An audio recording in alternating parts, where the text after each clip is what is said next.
Now with this, we move to second section of this topic is to talk to you about what are the different types of borrowing, right? So here we focused on, what was a qualifying asset, what is actually a borrowing cost in itself, and then we talked about how do you look at the capitalization and so on and so forth for the scope exclusions. Now we're going to specifically focus on that there are different types of borrowing, right? So what are those types of borrowing? The two types of borrowing essentially from the purpose of this standard, one is called specific borrowing and the other one is called general borrowing, right? Now what is the meaning of a specific borrowing? Okay, so a very simple example is, let's say, there's a building, right? Now you decided to construct a building, right? Now to construct a building, you decided to borrow money. So if you borrowed money from bank, which is very specific, identified, attributable to this construction of this building, right? Then this type of loan is called specific borrowing, right? Now there could be another scenario in which it is said that you are still doing the construction of a building, right? But you've decided not to borrow any money specifically which is attributable to this construction of the building, but you have several other loans which are running in your balance sheet, and which now the money, the loan which you have, which you are using now for the purpose of construction of a building. Okay, that is then from part of your general borrowing, right? Now many a times, this is very, very interesting. Okay, so many a times, we hear, when people will say, look, the money which I had borrowed in the previous period, that was for working capital purpose, right? Or that was for, specific purpose, that was for some other purpose, right? Or for corporate purpose. Now, why am I need to capitalize this, right? With reference to the building, if it is not specifically borrowed for that building, right?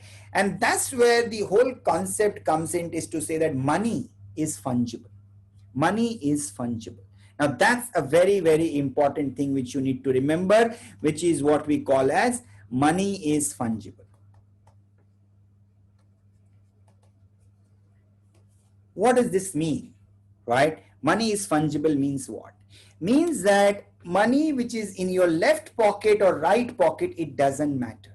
It's the same currency.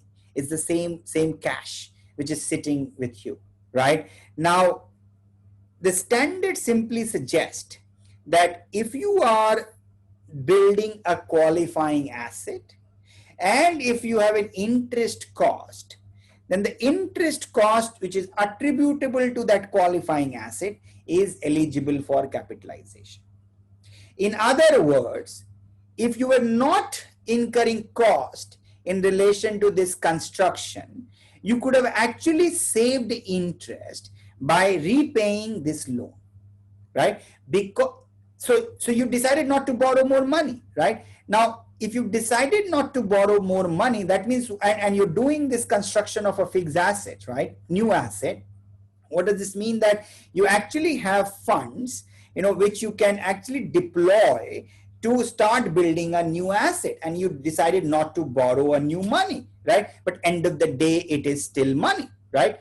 On which you are actually incurring interest, which you could have potentially saved if you were not doing this capitalization process. And that's where the whole concept comes in, that money is fungible, right? It doesn't matter that if I borrowed money, let's say the challenge which we actually commonly see, let's say there was a plant, there's a plant A, right? I borrowed money when actually I was doing the construction of plant A. Now that plant A is now fully operational. Okay. Now the principle which I explained to you, that was a qualifying asset, the construction is complete, you capitalized money, right? I borrowed money against specific to this plant A. Now that is called specific borrowing, right? However, let's say I started, once the plant A complete, I started actually doing construction of plant B, right? Now this time I decided not to borrow any more money. But I still have, assuming this loan outstanding in my balance sheet. Now this plant A construction is already complete. Now what happens for the purpose of plant B? Then this money which I had borrowed for plant A becomes part of general borrowing. Now that's an important concept. This is where, again, this is in practice we see this as very different than what existing Indian GAAP was all about, right? Which is where to say that money is fungible. The concept of money is that it is fungible. Okay, so if you borrowed money, if you have borrowings on left hand side of your balance sheet, and if you are doing construction of an asset on the right hand side of the balance sheet, and this asset is a qualifying asset, then the interest cost which you are incurring is eligible for capitalization. The question we are asking or trying to address in this section of the discussion is that at what rate it is eligible for capitalization, right? Now the rate is dependent upon whether it is a specific borrowing or it is a general borrowing. If it is a specific borrowing, then that rate is what gets applied to for that qualifying asset. If you don't have a specific borrowing or the specific borrowing is already been exhausted, then the weighted average rate of a general borrowing gets applied to appropriately determine the rate of capitalization. And that is what we will try and help you understand and explain with the help of several examples in this section. Okay, but important thing for you to remember that money is fungible.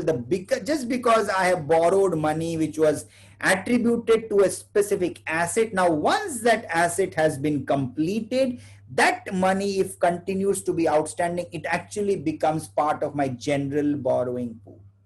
All right, it is then no longer specific to that asset, because that from an accounting perspective, okay, from a lender perspective, it is, let's say, still hypothecated to that plant A, right? The lender is not going to hypothecate that to plant B because now I've started constructing plant B.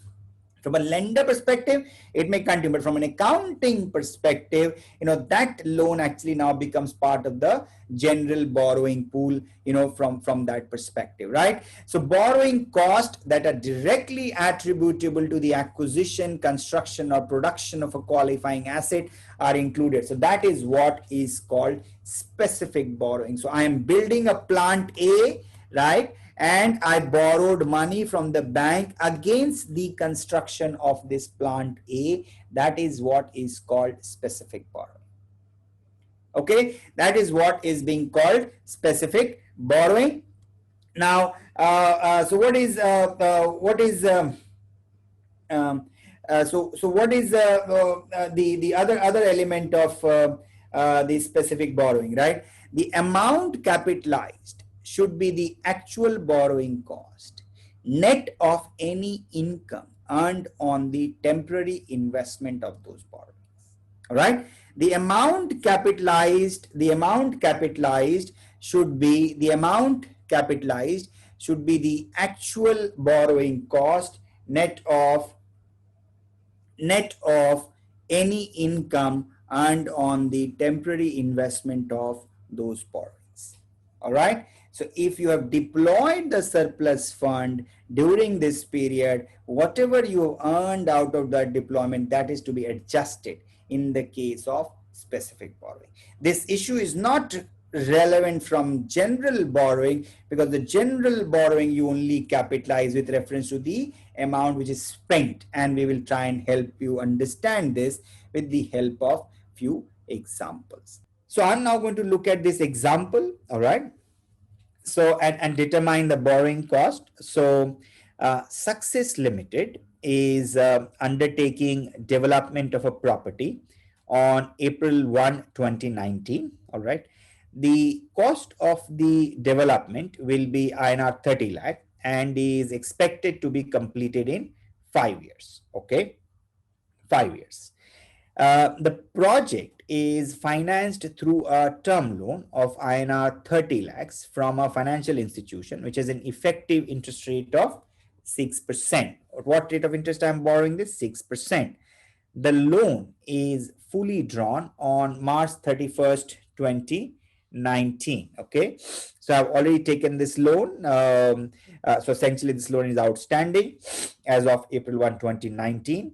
So surplus funds were invested in term deposits, and the company has earned an interest income of INR 57,000. So I borrowed this money at the rate of 6%. I had some surplus fund out of this, and then I invested them, and I earned an interest income of 57,000. The question is that, is this interest income to be treated separately, or it needs to be offset against the total interest cost, which is eligible for capitalization? So how much is my total interest cost? A rate of 6% for 30 lakh rupees for December 31st, 2019, essentially, right? So here we're talking about 9 months. That's important. Okay, 9 months. Okay, so I'm going to look at 30 lakhs into 6% into 9 by 12. That gets to 1.35 lakhs. All right, that is 1.35 lakhs is the total interest cost which I have incurred here. How much is the interest income which I have made, or the investment income which I have made, is 57,000. Okay, so 1.35 lakh minus 57,000, what is eligible for capitalization is 78,000 rupees. Interest expense minus income earned on investment of surplus funds. So I'm going to capitalize how much? 78,000 rupees. All right. So now we're going to look at this example. Okay. So Reality Limited, a manufacturing entity, is constructing two qualifying assets starting from April 1, 2019. Okay. The company has availed a term loan on the same date for a quantum of INR 3 lakh at an interest rate of 9%. Reality Limited invest surplus funds in a 7% fixed deposit. Now, below are the details of fund utilization. So, I'm building two qualifying assets, factory building and corporate office. I spent on April 1, 2019, 50,000, here at 1 lakh, and October 1 at after 6 months, 50,000 and 1 lakh. Now the question here is the what is the amount of borrowing cost to be capitalized by Reality Limited, and also determine the cost of the assets. Okay, so I borrowed how much? 3 lakh, and you can see here 3 lakh is eventually in a way being deployed. I borrowed this money at the rate of 9%, but this deployment has happened over a phased period, which is the case, right? For any construction project which we're undertaking, or for any qualifying asset. So I now need to compute, or we now need to compute as to the how much of the interest is eligible for capitalization. So I'm going to again look at, so essentially 1,50,000 deployed at April 1, 2019. And so what date we need to do this, right? So we need to look at the capitalization here. So let's look at the solution. So when I look at the solution, borrowing cost 1 lakh at the rate of 9% is 9,000, and 2 lakh at the rate of 9% is 18,000. And I have an investment income which is 50,000 at the rate of 7% into 6 by 12 for 6 months, right? Which is 1750. So 7,250 is what I need to capitalize, and similarly here 14,500 is what I need to capitalize. Okay, so essentially we have taken the interest cost for the full year. So I think the so assuming that the construction is completed on 31st of March 2020. Okay, Now that's the information we have. Okay, so now if I were to look at, so essentially I'm going to say that for 9% is the entire amount, and 2,18,000, and then for the period it was surplus money. We deployed this, and that's the interest, and then you have the total construction cost, and you have the interest cost, and that's your total cost. All right, now this is clear. Now we're going to talk about general borrowing. General borrowing. That means anything which is not specific, everything else is general borrowing. Everything else is general borrowing. If it is not specific, it becomes general borrowing. If it is a specific borrowing for a particular plant, once that plant construction is over, it is ready for its intended use. That specific borrowing which was for a plant A, actually if you are doing a new capex, then that specific borrowing also becomes general borrowing for plant B. And that's where the whole concept of money is fungible. Money is fungible. You could have then saved that interest by repayment if you had not started a new construction of the plant B. And that is where the concept of general borrowing comes in. Anything which is not specific becomes in a way a general borrowing. In the case of a general borrowing cost related to the funds utilized for acquisition, construction, or production of a qualifying asset to be capitalized shall be calculated by applying a capitalization rate, to the expenditure on the related asset. Now this is an important concept for you to understand, that how to compute the capitalization rate. It's simple but still a concept which you need to remember. How to compute the capitalization rate in the case of general borrowing. In the case of specific borrowing, capitalization rate is nothing but the amount of interest rate is what you are going to pay on that specific borrowing. In the case of general borrowing, because you may have multiple borrowings going on at multiple different rates in your financial statement, that is why you need to then compute a weighted average rate to determine the rate which is eligible for capitalization, because money is fungible. You don't know whether I'm funding this from my working capital loan or from my corporate purpose loan or for some other loan which I've taken, so on and so forth. So you got to do this with reference to the capitalization. You got to determine the rate of the capitalization. The capitalization rate should be the weighted average of the borrowing cost applicable to the borrowing of the entity that are outstanding during the period other than specific borrowing. So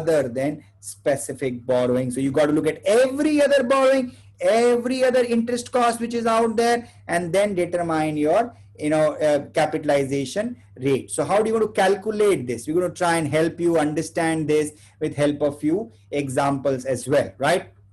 The capitalization rate shall be the weighted average of the borrowing cost applicable to all borrowings of the entity that are outstanding during the period.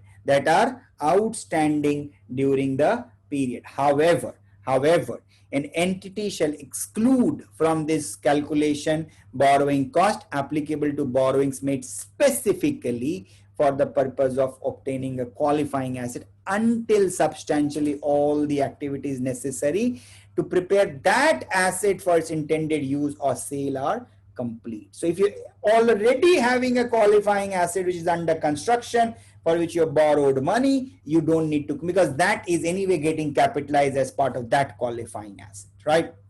However, if you have borrowed, then you have general borrowing, you're doing another qualifying asset, that is where you got to appropriately determine the capitalization rate. So total general borrowing cost for the period exclude the specific borrowing is weighted average. How do you determine this capitalization rate? Is weighted average total general borrowing equals to your capitalization. That's the formula. What's the formula is total interest cost is what you have in this period, excluding the interest which you're going to pay for your specific borrowing, right?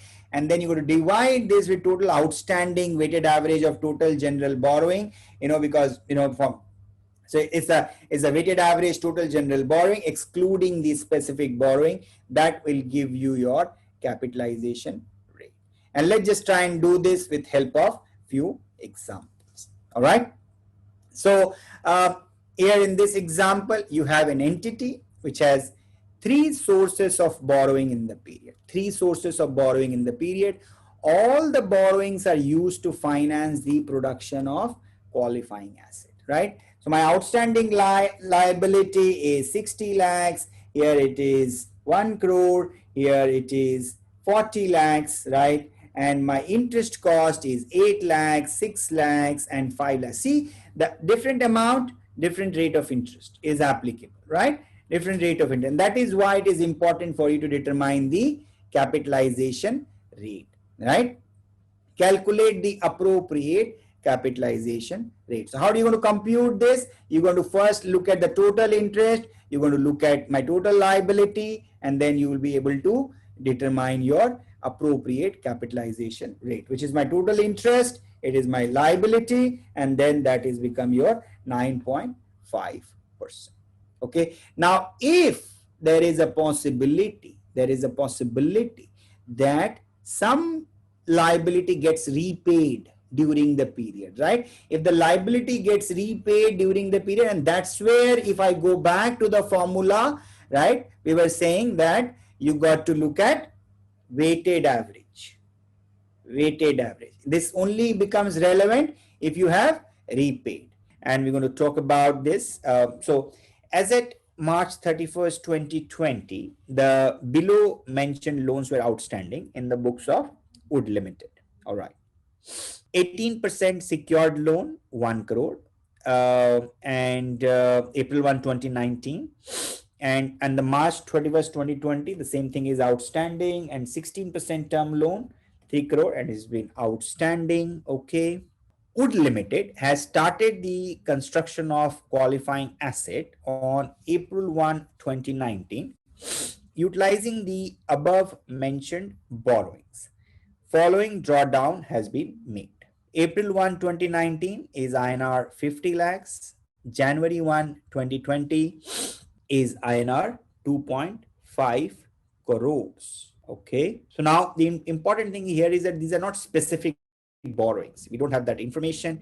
We're saying we have these two borrowings, and we're doing this. We spent 3 crores essentially. Determine the borrowing cost to be capitalized by Wood Limited. So essentially here we have to determine the weighted average borrowing cost. Okay, and the loans are outstanding for the entire period. Okay, so essentially I'm going to look at 18% for 1 crore and 16% for 3 crore. I'm going to figure out my blended weighted average cost, and that is what is allowed to be used for capitalization, which is 18% into 1 crore plus 16% into 3 crore divided by 4 crores. So 66 lakhs divided by 4 crores, which is 16.5%. So borrowing cost to be capitalized. Now there are different deployment dates. Okay. And essentially I'm going to look at it from that perspective. So 50 lakhs at the rate of 16.5% for the full year in a way, plus 2.5 crore at the rate of 16.5% for 3 months. Okay. So essentially, since it is not a specific borrowing, but a general borrowing, here there is no question of, in a way, eliminating the interest income. Here you only capitalize in relation to the amount which has been deployed. Had this been a specific borrowing, then you also look at the investment income and then you reduce from that perspective. Here we don't need to bother with that detail. We are simply looking at deployment here and the weighted average cost of borrowing. My weighted average cost of borrowing is, first I computed, that number was 16.5%, and then I looked at the dates of deployment, which is 50 lakh at the beginning of the year, so entire year at 16.5%, and then 2.5 crore for 3 months at the same rate of interest, and then that number comes to 18.56 lakhs. So here you got to be very, very careful. Sometimes these amounts changes, outstanding loan amount changes, right? So you may have to further, it's not only wait for the amount, but also wait for the duration for you to compute the weighted average rate of interest for the loan which is outstanding during the period for which you are doing this computation. Awesome. Let's try and quickly recap of whatever we've talked about. Borrowings are of two types: general borrowing and specific borrowing. Something which is specifically borrowed for construction of a fixed asset, that is specific. Everything else is actually a general borrowing. The purpose of this specific borrowing and general borrowing distinction is to determine the appropriate capitalization rate, is what you are supposed to use to capitalize, right? And then we talked about how do you compute. If it is a specific borrowing, the rate of interest, that is what is considered. If you have generated surplus fund during the period of deployment, that is to be reduced from the interest cost which you have incurred. If it is a general borrowing, then there is a formula which is what you need to use to compute the capitalization rate, and then use that capitalization rate against the deployment dates, and then determine the deployment dates to the date of your reporting, provided the construction is still continuing on the date of reporting, for you to determine the appropriate amount of borrowing cost which is to be capitalized, all right. I hope this gives you a good perspective on what is the distinction between general borrowing and specific borrowing, and why this distinction is important for you to understand, to determine that how much of my eligible interest cost, or how much of my interest cost, is actually eligible for capitalization. And we've tried to help you understand this with several examples which you need to again understand, and then your concepts have to be clear for you to appropriately absorb the whole topic on Ind AS 23 in terms of, what is the part of my borrowing cost, what is a qualifying asset. When I have a borrowing which is in foreign currency, how do the rules around the exchange laws do operate? What is the distinction between a general borrowing and a specific borrowing? The whole concept that money is fungible, whether the money is in your left pocket or right pocket, it still is it's currency, it's still money. And if you are using if you're doing a construction of a fixed asset, or construction of a qualifying asset on the right hand side of a balance sheet, and you have a liability on which you are incurring interest on the left hand side of the balance sheet, that interest is actually eligible for capitalization. You need to then determine how much of that interest is eligible for capitalization, and that is dependent upon whether it is a specific borrowing or whether it's a general borrowing. If it is a specific borrowing, then you capitalize at the rate at which you borrowed the money with reference to that qualifying asset. If it is not a specific borrowing, then you need to determine the rate of capitalization by determining the capitalization rate, and then apply this rate to the expenditure which you have incurred in relation to that qualifying asset, and then you will determine the how much of the interest out of that is eligible for capitalization. Everything else is nothing but period cost or an interest cost which is required to be charged to profit and loss account.